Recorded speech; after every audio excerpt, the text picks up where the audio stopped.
Nombre, chapitre 34. L'Éternel dit à Moïse, donne l'ordre suivant aux Israélites, quand vous serez entrés dans le pays de Canaan, ce pays deviendra votre héritage. C'est le pays de Canaan dont voici les limites. Le côté sud commencera au désert de Tsin près d'Édom. Ainsi, votre frontière sud partira de l'extrémité de la mer Morte, à l'est.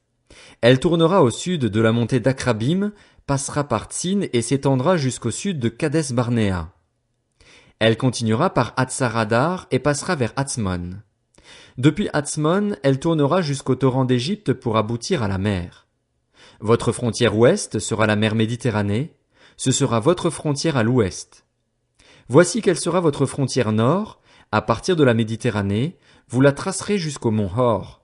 Depuis le mont Hor, vous la ferez passer par Hamath et arriver à Tsedad.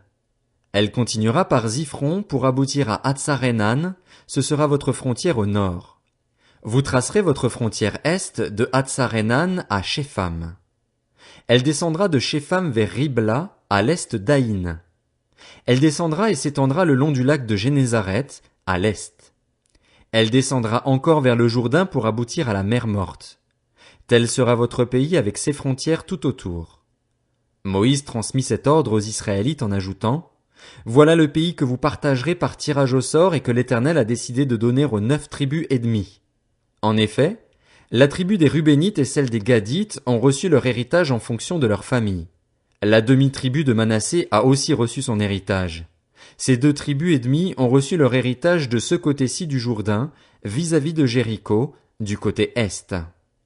L'Éternel dit à Moïse, voici le nom des hommes qui partageront le pays entre vous, le prêtre Éléazar et Josué, fils de Nun. Vous prendrez aussi un prince de chaque tribu pour faire le partage du pays. Voici le nom de ces hommes. Pour la tribu de Juda, Caleb, fils de Jéphuné. Pour la tribu des Siméonites, Samuel, fils d'Ammiud. Pour la tribu de Benjamin, Élidad, fils de Kislon. Pour la tribu des Danites, le prince Buki, fils de Jogli. Pour les fils de Joseph, pour la tribu des Manassites, le prince Aniel, fils d'Éphod, et pour la tribu des Éphraïmites, le prince Kemuel, fils de Shiftan. Pour la tribu des Zabulonites, le prince Élitsaphan, fils de Parnak. Pour la tribu des Issacharites, le prince Paltiel, fils d'Azan. Pour la tribu des Azérites, le prince Aïud, fils de Shelomi. Pour la tribu des Nephtalites, le prince Pédaël, fils d'Ammiud. Tels sont les hommes à qui l'Éternel ordonna de partager le pays de Canaan entre les Israélites. Nombre, chapitre 35. L'Éternel dit à Moïse dans les plaines de Moab, près du Jourdain, vis-à-vis de Jéricho, ordonne aux Israélites d'accorder aux Lévites, sur l'héritage qu'eux-mêmes posséderont, des villes où ils puissent habiter. Vous leur donnerez aussi un territoire autour de ces villes. Ils auront les villes pour y habiter et leurs environs seront pour leur bétail, pour leurs biens et pour tous leurs animaux. Les environs des villes que vous donnerez aux Lévites s'étendront sur 500 mètres à partir du mur de la ville et tout autour. À l'extérieur de la ville, vous mesurerez 1000 mètres pour le côté est, 1000 mètres pour le côté sud, 1000 mètres pour le côté ouest et 1000 mètres pour le côté nord. La ville sera au milieu de ce carré. Cela formera leur territoire autour des villes.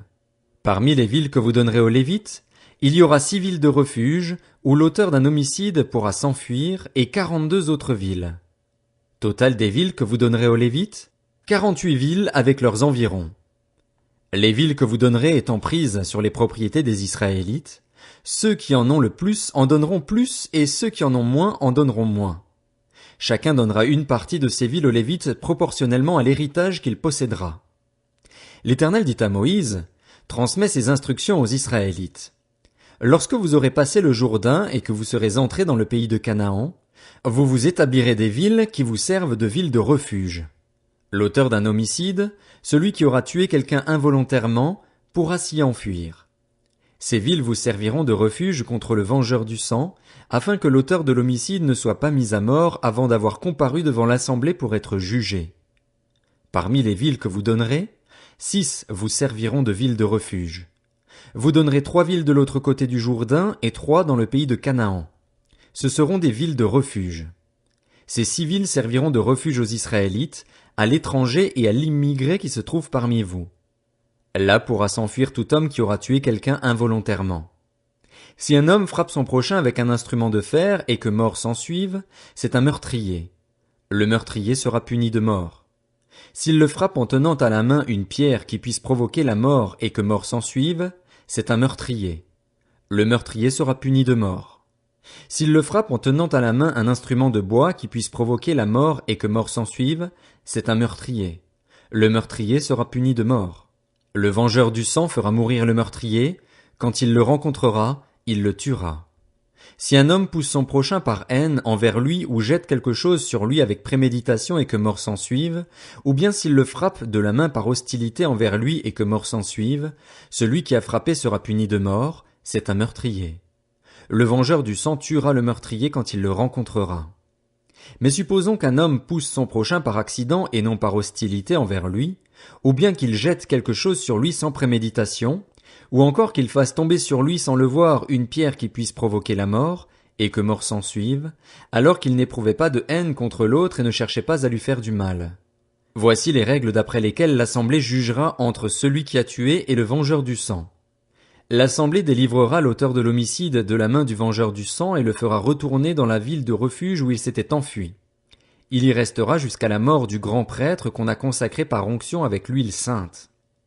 Si l'auteur de l'homicide quitte le territoire de la ville de refuge où il s'est enfui et que le vengeur du sang le rencontre à l'extérieur du territoire de la ville de refuge et le tue, il ne sera pas coupable de meurtre. En effet, l'auteur de l'homicide doit rester dans sa ville de refuge jusqu'à la mort du grand prêtre. Ce n'est qu'après la mort du grand prêtre qu'il pourra retourner dans sa propriété. Voici les prescriptions relatives aux droits et valables pour vous au fil des générations, où que vous habitiez. Si un homme en tue un autre, c'est sur la déposition de plusieurs témoins qu'on le mettra à mort. Un seul témoin ne suffira pas pour faire condamner quelqu'un à mort. Vous n'accepterez pas de rançon en échange de la vie d'un meurtrier qui mérite la mort, il sera puni de mort. Vous n'accepterez pas de rançon qui lui permette de s'enfuir dans sa ville de refuge et de retourner habiter ailleurs dans le pays après la mort du prêtre. Vous ne souillerez pas le pays où vous serez. En effet, le sang souille le pays. La seule façon pour le pays d'expier le sang qui y sera versé sera de verser le sang du meurtrier. Vous ne rendrez pas impur le pays où vous allez vous installer et au milieu duquel j'habiterai, car je suis l'Éternel, qui habite au milieu des Israélites.